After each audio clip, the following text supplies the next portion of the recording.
And Football at 4 is powered by the Inside the Birds podcast. It's brought to you by Bet365. Whatever the sport, whatever the moment, it's never ordinary at Bet365. Adam Caplan from the Inside the Birds podcast is here, and he joins us right now. It's game day, Adam. It is game day. Welcome back to the 2024 season. It kicked off last night, but it really kicks off with local interest starting tonight. What's up, my friend? Yeah, at 8:15 Eastern. Yeah, it's kind of obviously our first ever Friday night game. I don't know what to think of that, other than you're right, and it should be a great matchup, by the way, in what is really a soccer stadium. You and I talked about this Tuesday. But the bottom line is, Mike, yeah, we've got football. Weather's not going to be a factor. The teams have been there for a couple days. The injury stuff, Mike, I mean, look, you've got the Isaiah Rodgers situation. We'll touch on that in a minute. But this game is such a game of matchups. It really is. Tactically, you got the two new coordinators for the Eagles. You've got a new coordinator on defense, Jeff Hafley for the Packers. I've talked to coaches of work with Hafley, so we could talk about that a little bit. It's what I like to do. I like to talk to people who work with coaches to get a better idea of what they've done before and what they could do. I've done that repeatedly on Kellen Moore, traveling over the years, and we have a pretty good idea what this Eagles offense will look like. But Green Bay's got obviously some mystery because he's never been Jeff Hafley, Mike, has never been a coordinator in the National Football League, only college. All right, let's look at this Packers team a little bit. We just talked to Amon Green, who was a tremendous running back. Oh, yeah. They added a tremendous running back. And he talked about the impact he thought Josh Jacobs would bring to him. But, a very balanced type of team. They're banged up behind Josh Jacobs. Tell us a little bit about the offense. They got the depth at wide receiver, and now they add Josh Jacobs to this offense. Yeah, in fact, Josh Jacobs, we were joking on last night's pregame show, or this morning's pregame show with Mosher and Greg Cosell, that because they're down two running backs and maybe three, Marshawn Lloyd, I'd be surprised if he played. He suffered a hamstring injury the first week of training camp. He just started practicing earlier this week. He didn't practice fully. That's not a good sign, but the Packers are officially calling a game-time decision. A.J. Dillon is done for the season. Josh Jacobs back up with a neck injury. So you won't see and unfortunately he signed a one-year deal. So I would think they wouldn't bring him back, but we were surprised they brought him back this year. Emmanuel Wilson, who right now is their third running back, he's a game-time decision, Mike. So they're going to have to add at least one running back from the practice squad. In fact, the deadline for today's transactions are actually right now as we speak at 4 p.m. Eastern. So you might see LaMichael Pirine, who, by the way, was an Eagle briefly on their practice squad a couple years ago. Most people probably didn't even know that. And they got Chris Brooks, formerly of the Dolphins, who was an undrafted free agent last year. So they're going to have to do something there. This is one of these offensive lines, Mike. You look at it. Elton Jenkins is a guy that's been around a long time. Was once their left tackle. Has been through a lot of injuries. Now a guard. Josh Myers is an underrated center. Not great at the other guard spot. Rasheed Walker's been an overachiever at left tackle.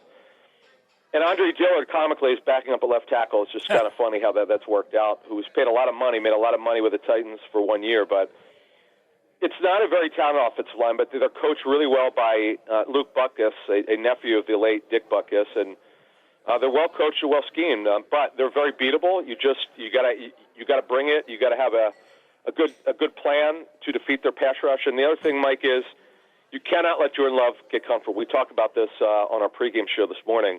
Yeah. Jordan Love, one of the reasons why he was arguably the NFL's best quarterback in the second half of last season, way too comfortable, just was phenomenal, Mike. I'll never forget that Lions game at Detroit. That was, to me, his breakout game. He played well against the Chargers the week before, but, man, that Detroit game on Thanksgiving in Detroit, he was just phenomenal, and he's been really good since then. He can run, no question about it. You mentioned the receiver core, perhaps the NFL's deepest.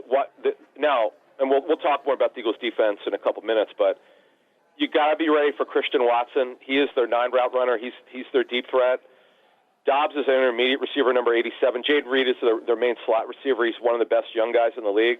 Had a great season as a rookie. Bo Melton, of course, from Rutgers, who, by the way, Mike, had to play a lot late last season because Watson was out. They had a couple other guys injured. And Dontavian Wicks, who also was a great story, Mike. And for the second straight year, they're the only NFL team to not have a vested veteran receiver. I give Brian Gutekunst credit, their general manager. It's not something that most teams would do, but he made a really good decision. Well, you mentioned their offensive line not being very talented, so let's look at the Eagles' defense. Is that an area where Vic Fangio can kind of take advantage of with this new scheme? Mike, I do. It's one of these things where when you look at the Eagles' defense, that I know Vic's not a blitzer. He's a post-snap disguise, simulated pressure. He's really good at it. Drew Love hasn't seen a lot of that. To me, Mike, you've got to take advantage of that. Now, we mentioned some injuries. Isaiah Rodgers will not play with his hand. He's had it for a couple weeks. I wouldn't guarantee they'll play next week when they host Atlanta on Monday night. We'll see. We'll learn more about it. But look, Quinyon Mitchell's going to play mostly tonight on the outside. Now, the question is the nickel.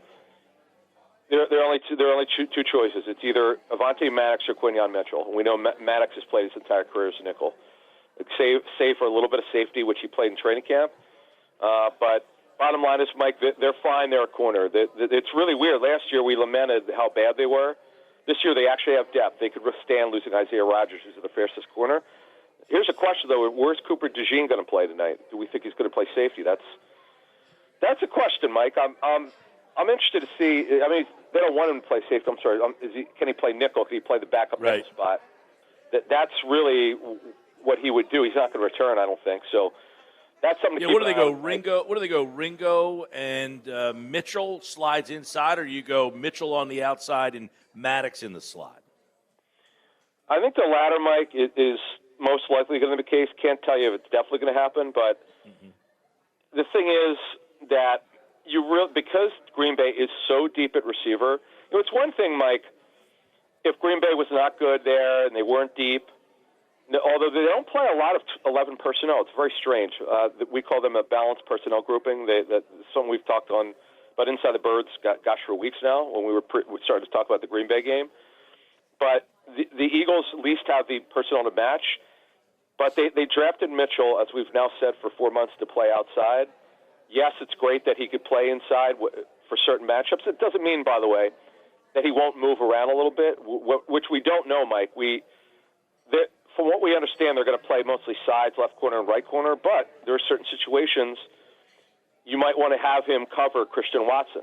Like you may travel him a little bit. Who knows, Mike? Yeah. When they play man coverage, because Christian Watson, Mike, doesn't have the greatest hands in the world, but he's got really good size. He could really run. Let's go to the Eagles offense. What do you expect with Barkley tonight? Obviously, he gets $12.5 million. You think, hey, you sign that guy, you got to use him. But they got a lot of guys making a lot of money on offense. So what do you think, what do you expect with him and with this offense with Kellen Moore will look like against Green Bay tonight? Yeah, and this is, look, Mike, we've I don't know how many years we'll be doing these segments on Football at 4 with you, of your 15 years being on doing it, but we've always talked about no matter what people say, they're going to always come out throwing first. That's mandated by Jeffrey Lurie. If you want to be a coach with the Eagles, I'm telling you that I've talked to so many coaches who've worked there. It's common knowledge when you work for the Eagles, you're never going to be a running team. But I put an asterisk until now. Now, balance, be careful, folks. Balance means at the end of the day, right, if you look at the pass-run ratio, oh, wow, it was 55-45 pass run. That's really balanced. Well, what you're not talking about, and which is how NFL teams think, what was the pass-run ratio in the first half? The Eagles historically come out throwing, not running, but I'm so interested to see what happens tonight. Are they balanced? Let's say they have 30 plays, Mike, on offense. Is it 30 runs and 30 passes? Is it 20 passes, 10 runs? I cannot wait to see that. It's the kind of stuff that I look for analytically. Most people don't, but I like that stuff because it tells you what the coaches are thinking. And with Kellen Moore, he's always been pass first, Mike. So Kellen's new here. I'm fascinated to see how this comes out tonight. If we were to ask you who gets the first touch tonight, who do they give it to? Barkley, or are they going to throw? What are the odds, by the way? That's a great one. Can we put odds on that right now, Mike? What do you got? I would say Barkley. Like if you go into your live bet on what's the first pay, pass or run? I go run minus 155. Oh, because of Barkley? Yeah, you got to turn around and give it to a man, right? Yeah. Okay. Let's take this one step further. I don't have the odds in front I don't know of me. what the odds are. I'm just throwing a number. Right. Well, okay. Let me ask you this: how many carries over under total carries? 18. I'm going to go over because they're going to have a lead. That's right. See, Eagles. There you go, baby. That's what we said for 7 years now, Mike. Pass the score in the first half, run to win. That's exactly the way they talk in the building. Yep. I agree with you, Mike. No, but here's another thing. I'm going to throw another thing at you. Fans, watch this tonight. A, the tush push. B, who gets the carries inside the tens? Is it Hurts? Is it Barkley? Or is it Kenny Grindwell, as I called him 2 years ago? Is it Gainwell, who was Mr. Goal Line? By the way, I have your over-under from DraftKings, Adam Caplan. Okay. Good. Over-under carries for Barkley tonight, 14.5. It's minus. It's minus 125 over, minus 105 on the under. Oh, I'm taking the over 14.5. The only way that would go under, Mike, is if they're getting smoked. Then all bets are off. Now, here's another one for you. I ask you, how many touches is he going to get? Because what we don't know is how much he'll be used in the pass game. Yes, he's got to play majority of snaps by contract. $24 million fully guaranteed at signing through 3 years. He better be their main. He better play all three downs, Mike, for the most part. Obviously, he can't play every play. Someone's got to sub in for him. But he's got to be on most third downs. So I'm going to take, if the over/under in receptions is 2, I'm going to take the over. But I'm not going to go way over. I don't see 5 or 6. The over/under for receptions on Saquon Barkley is 2.5, minus 145. I wasn't even looking. I was just guessing. Yeah. Yep. I'll take over 2.5 because I think he'll get 3 or 4. I think 5 is too rich for me. But man, see, this is the beauty of this when you have 2 new coordinators, Mike. This is kind of like opening presents. You know, it's like, remember the first game that Sirianni coached against Atlanta? Remember they came out throwing a ton, and then over time Hurts wasn't ready for it, so they pulled back and became a running team. Let's see what happens tonight, Mike. I'm fascinated to see this. No question. Let's go to the Eagles defense, and this new Vic Fangio. One thing, they've been in a system similar, but Fangio is now doing it. You got the defensive line, you got the edge stuff. Did they get enough pressure?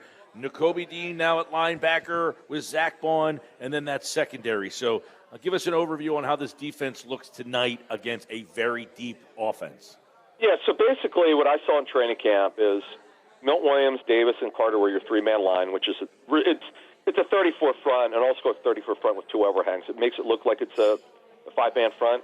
But what they do is they play one as a 9 technique. When they're rushing, they have one of the guys with the hand down and one of the guys playing up. We saw that a lot of that, which was different from what we saw last year under Sean Desai. So Bryce Huff is the one you got to watch. By the way, Greg Cosell, if you folks check out our YouTube channel or listen to the pod, Greg had some great stuff on Bryce Huff's, I guess it might have been the New England game. He had some great stuff on Moro Ojomo, Bryce Huff. Byron Young, by the way, Greg had some really good stuff from his days at Alabama. But here's another one for you, Mike. So Ojomo and Booker had good camps, but again, they play against the twos. When Davis and Carter go out, or Milton Williams, let's see how these guys hold up tonight, Mike. We're going to know, really, quite frankly, how Ojomo and Booker play over the next 2 or 3 weeks will determine whether they sign a veteran defensive tackle for depth. By the way, the Eagles have activated Nick Gates and E.J. Jenkins for tonight. That has just come down as well. So Gates will be your backup center. Jenkins is the third tight end for that, so you're going to start to see some stuff. Adam Caplan from the Inside the Birds podcast and InsideTheBirds.com. And don't forget their YouTube channel, their Patreon. A new season is here, and Adam and the team, a part of football at 4, every day at 4 o'clock right here on the Sports Bash. All right, Adam, we will talk to you next week, man. Sounds good. Thanks.